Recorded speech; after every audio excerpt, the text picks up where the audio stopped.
পরে আজান দিয়ে দেবে, বক্তব্য দেওয়ার সুযোগ সেই রকম নেই। আমি দুই একটি কথা বলি।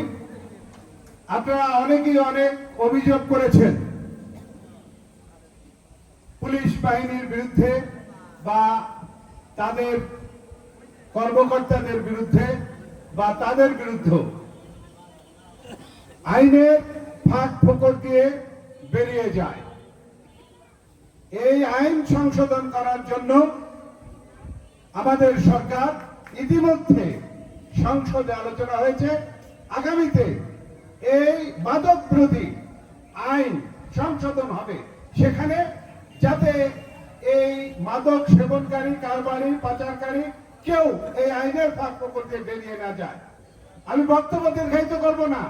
আমি অফিসার ইনচার্জ মহোদয়কে বলবো, আমরাও বুঝি যে আপনি সামান্য একটা জিনিস নিয়ে গেলে, একটি ইয়াবা বা অল্প গাঁজা নিয়ে গেলে তাকে আপনি চালান দিয়ে দেন, কিন্তু আইনের ফাঁক ফোকর দিয়ে তারা বেরিয়ে আসে।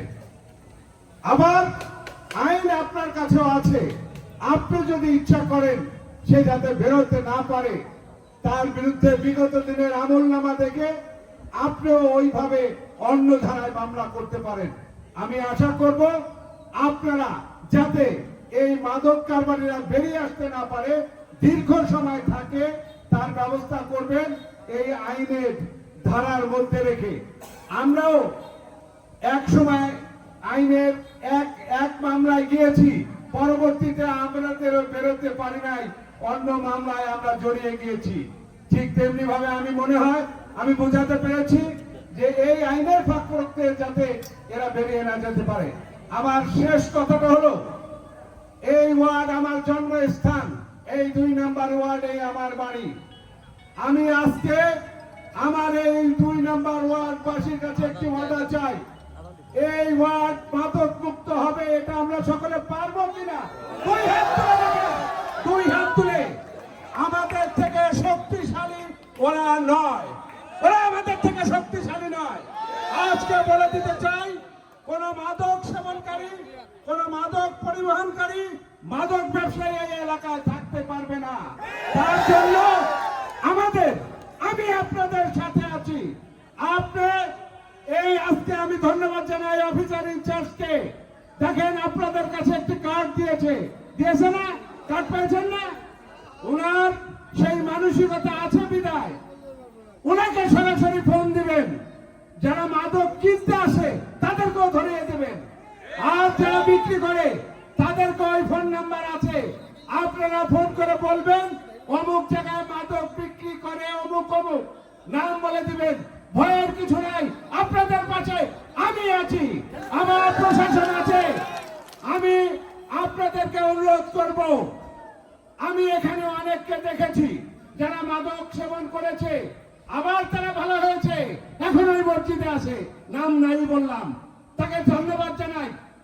ঠিক তেমনি ভাবে সকলকে ওই রকম আশা করব মাদক সেবন বাদ দিয়ে আবার আপনারা ফিরে যান। একটা ঘরে একটা সন্তান যদি মাদক সেবন করে, ওই পরিবারটা শেষ হবে হবে হবে, ওই পরিবারের আর নিস্তার নাই। তাই আমি মনে করি আপনি আপনার সন্তান কি করে, কোথায় যায়, কার সাথে চলে, এগুলো খেয়াল রাখবেন, তাহলেই দেখবেন অনেক পরিত্রাণ পাবেন। ওজি সাহেব একটি কথা বলেছে, আমরা ছোটবেলায় এই ভাঙায় 3টি মাঠ ছিল, এখন যেটা স্টেডিয়াম ABC, 3টি মাঠ ছিল এবং সেটা আমরা দুপুরের পর বিকালে খেলতে যেতাম। আজকে আর ছেলেপেলেরা আছে খেলাধুলা করে না। ওজি সাহেব বললেন বাবার টাকা আছে, মোটরসাইকেল কিনে দিবে, অ্যান্ড্রয়েড ফোন কিনে দিবে, এইগুলো নিয়ে। তো এইগুলো আপনারা সচেতন হবেন। আপনাদের কাছে একটি রিকোয়েস্ট, সেটা হলো আপনার সন্তান কি করে আপনি খোঁজ রাখেন।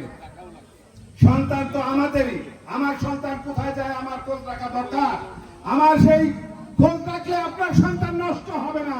তাই আমি আশা করব আজকে থেকে যে ওয়াদা করলাম, এই এলাকা মাদক মুক্ত থাকবে, ইনশাআল্লাহ থাকবে না? সকলের কাছে অনুরোধ, আপনারা ধরিয়ে দেবেন। তার জন্য